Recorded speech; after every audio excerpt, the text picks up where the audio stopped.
Bonjour, je m'appelle Juline, j'ai 21 ans et je vais partir en service civique en Tunisie avec l'association CIeux.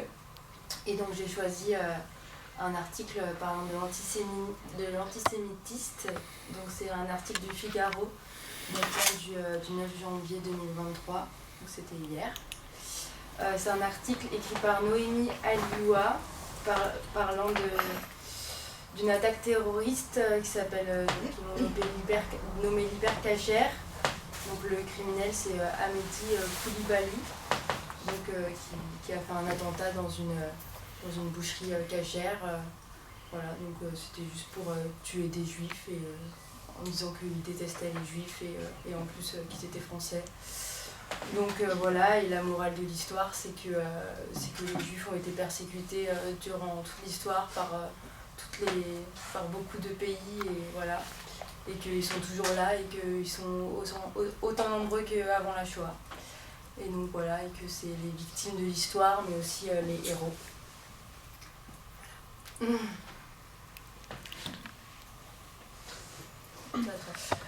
Du coup, je m'appelle Alexandra, j'ai 24 ans et je pars en Israël pour un service civique avec CIeux également. J'ai choisi un article provenant de Mariv.co.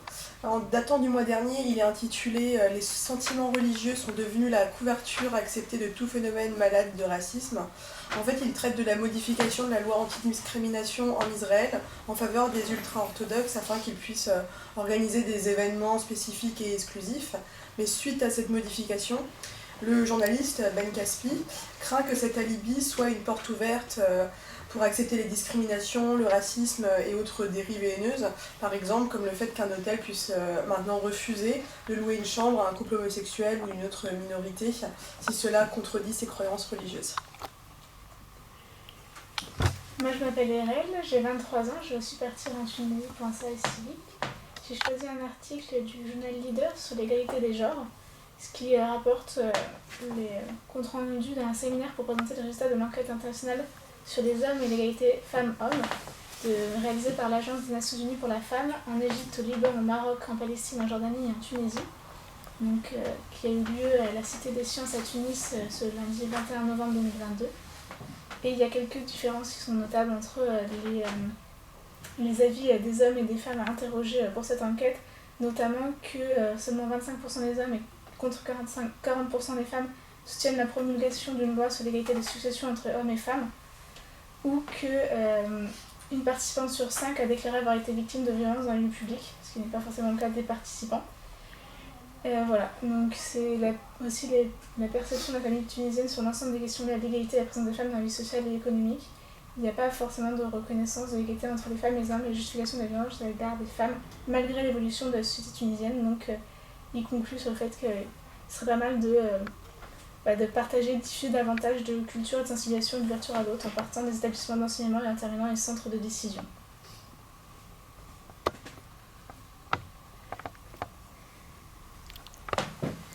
Bonjour, je m'appelle Louane, j'ai 19 ans. Je pars en service civique en Tunisie avec l'association CIeux. Mon article, c'est le Figaro. Il a été publié à 3h.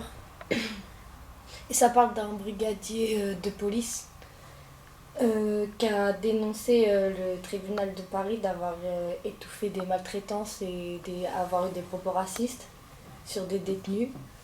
Et au final, le tribunal s'est retourné contre lui, ses collègues se sont dédouanés et il subit du harcèlement, il est décrédibilisé judiciairement et administrativement. Et au final, l'enquête elle a été classée et ils ont rien. Voilà. Du coup, moi c'est Manon, j'ai 20 ans, je pars en service civique en Tunisie avec l'association CIeux aussi. Moi j'ai choisi un article qui parle de racisme en France, qui a été publié sur Le Progrès le 5 janvier 2023. Et donc cet article il explique qu'en fait dans une grosse école d'architectes, donc la centrale à Lille, il y a un élève qui a découvert un groupe une discussion sur Messenger qui regroupait une trentaine d'élèves. Et dans cette discussion, il tenait que des propos racistes, que ce soit enfin, peu importe à propos de l'ethnie, des propos nazis, des propos. Enfin. Bonjour, moi c'est Jade, j'ai 24 ans. Je pars également en Tunisie avec l'association Thieu.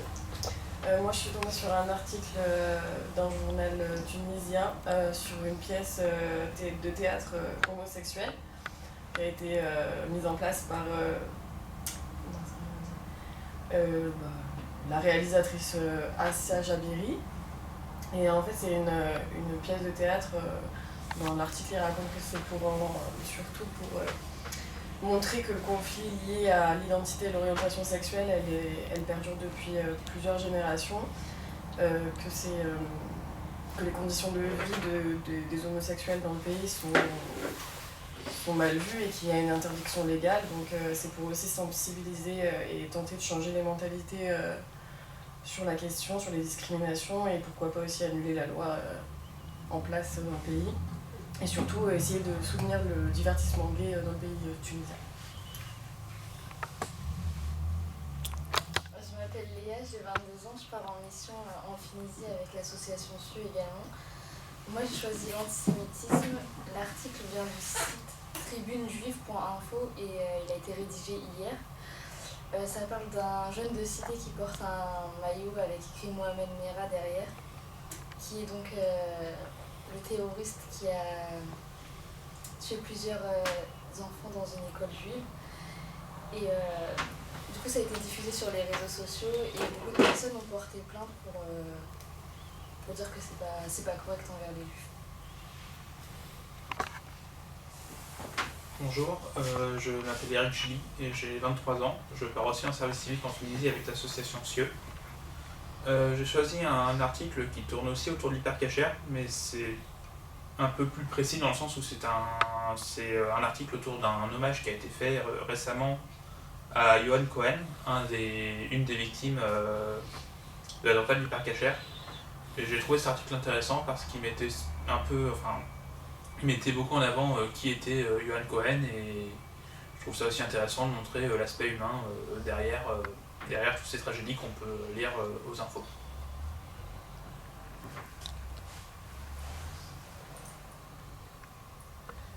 D'après vos différents choix de sujets, moi je constate une chose, c'est d'abord que le racisme et l'antisémitisme sont vraiment liés à une violence inouïe.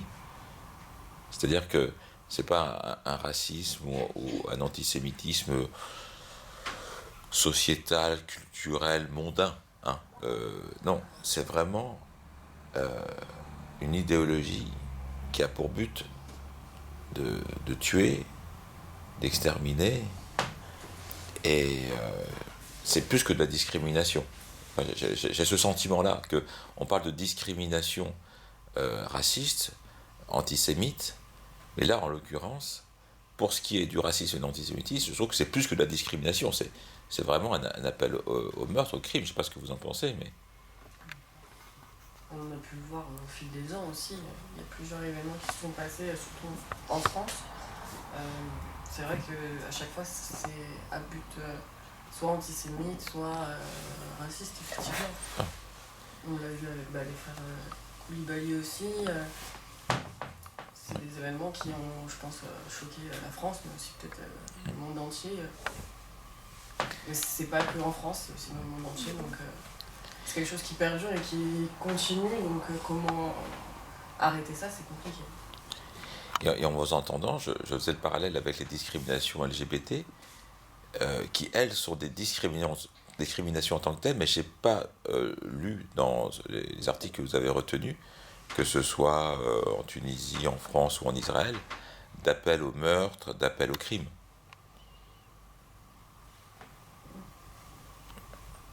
Alexandra, est-ce que, dans ce que tu as lu, tu as vu quelque chose qui ressemblait à un appel au meurtre, au crime ou...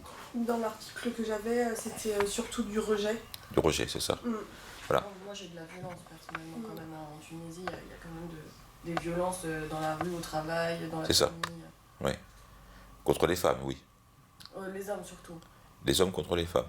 de violences sexistes. Oui, voilà. C'est ça, oui.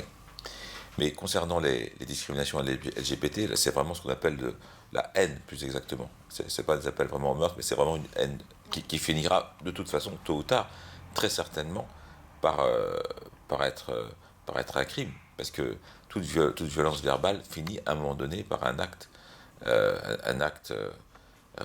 violent et parfois, malheureusement, souvent mortel. C'est ce que avait lu notamment, je crois, Léa, dans ce que tu as lu, effectivement. Il y a des appels, effectivement, on dit que la haine conduit à la mort, conduit au meurtre, véritablement. Mais ce qui est intéressant, c'est que dans tous les pays, que ce soit la France, la Tunisie ou Israël, on parle de ces sujets-là ouvertement. C'est ce que j'observe. Voilà, alors, concernant ce moteur de recherche, Zemus, qui vous a permis de lire l'actualité internationale à travers les pays d'accueil, Israël, la Tunisie et les pays d'envoi, la France, qu'est-ce que vous pensez de ce moteur de recherche ? Moi, je trouve ça chouette. Je trouve ça chouette parce que c'est une plateforme qui réunit des informations de tous les pays et je pense qu'il n'y en a pas d'autres Wikipédia ou quoi qui met les liens. Mais, et puis c'est chouette parce que c'est que des articles qui viennent de choses intelligentes, quoi. C'est pas des trucs qui sortent dont on sait pas d'où ça vient, on sait pas si c'est vrai. Enfin, voilà, il y a des liens, il y a des sources et c'est chouette parce que au final il n'y a pas de jugement, c'est juste les faits, c'est comme ça et puis voilà. Et j'aimerais terminer par un tour de table. Vous allez partir les uns en Israël, les autres en Tunisie. Est-ce que vous aimeriez animer un atelier de sensibilisation à la violence sexiste, aux discriminations LGBT, à l'antisémitisme, au racisme? On va commencer par RL. Oui, c'est vrai, si j'ai une formation pour le faire, pourquoi pas aider justement à faire des formations. Mais pour l'instant, je ne pense pas avoir forcément les capacités, les compétences requises pour le faire. Très bien. Alexandra? Oui, d'autant que je suis dans une crèche, école maternelle, et je pense qu'on peut commencer à éduquer tôt sur ces sujets-là. Oui. Julie? Oui, pareil, parler aux jeunes de discriminations qui sont faites et faire comprendre que c'est pas normal en fait et que c'est pas une fin en soi. Eric? Oui, j'aimerais bien pouvoir animer des ateliers comme ça. Après, il faudrait juste que je prenne le temps de bien découvrir la culture tunisienne avant pour pouvoir faire les choses au mieux et être le moins jugeant possible au passage. Léa? Oui, bien sûr. Pour moi, on est tous égaux malgré nos différences de religion, de couleur de peau. Il faut que tout le monde le comprenne le plus tôt possible. Jade? Moi également aussi, comme dit Eric, j'aimerais aussi voir sur le terrain, voir les mentalités déjà dans un premier temps et étudier et puis pourquoi pas, parler de ce genre de sujet. Manon? Bah oui, moi aussi, je trouve ça super important, surtout qu'on va travailler du coup, moi en Tunisie avec des jeunes et du coup, c'est super important de sensibiliser les générations à venir, quoi, que ça aille mieux dans le futur. Louane? Ouais. Moi aussi. Tu penses que c'est important tu as quelque chose à transmettre également et tu aimerais échanger avec les jeunes de ton âge dans les maisons de jeunesse où tu vas aller à Kabachedini? Ouais. Très bien. Bon, écoutez, merci infiniment pour votre contribution et puis alors, bien bonne mission à toutes et à tous. Merci.